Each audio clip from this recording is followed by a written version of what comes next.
മഹനീം എന്ന വാക്കിന് 2 പാളയം എന്നാണ് അർത്ഥം. യാക്കോബ് പദ്ദൻആരാമിൽ നിന്നും കനാനിലേക്ക് വരുമ്പോൾ ദൈവദൂതന്മാരെ കണ്ട സ്ഥലത്തിന് നൽകിയ പേരാണ്.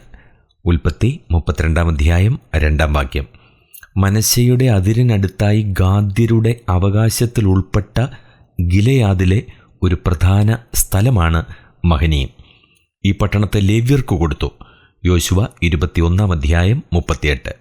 1 ദിനവൃത്താന്തം 6 80 ഗാദിനും മനശ്ശെയ്ക്കും ഇടയിലുള്ള അതിർത്തിയിൽ യോർദാന് കിഴക്കാണ് ഗിലെയാദ്.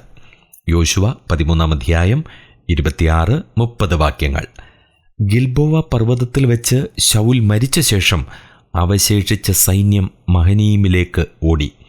ശൗലിൻ്റെ പുത്രനായ ഈശ്ബോശേത്ത് മഹനീമിൽ വെച്ച് രാജാവായി. പലസ്തീൻ്റെ അധിക ഭാഗവും നിയന്ത്രണത്തിൽ കൊണ്ടുവന്നു.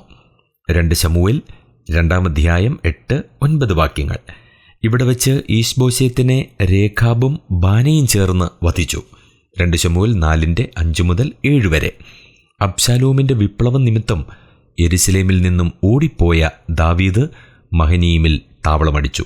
2 ശമൂവേൽ 17 24-27 19 32 1 രാജാക്കന്മാർ 2-8 അബ്ശാലോമിൻ്റെ സൈന്യത്തോട് യുദ്ധം ചെയ്യുന്നതിന് തൻ്റെ സൈന്യം പോയപ്പോൾ ദാവീദ് മഹനീമിൻ്റെ കവാടത്തിൽ കാത്തു നിൽക്കുകയായിരുന്നു. ശലോമോൻ്റെ വാഴ്ചക്കാലത്ത് 7ാമത്തെ ഭക്ഷ്യജില്ലയുടെ ആസ്ഥാനം മഹനീമായിരുന്നു.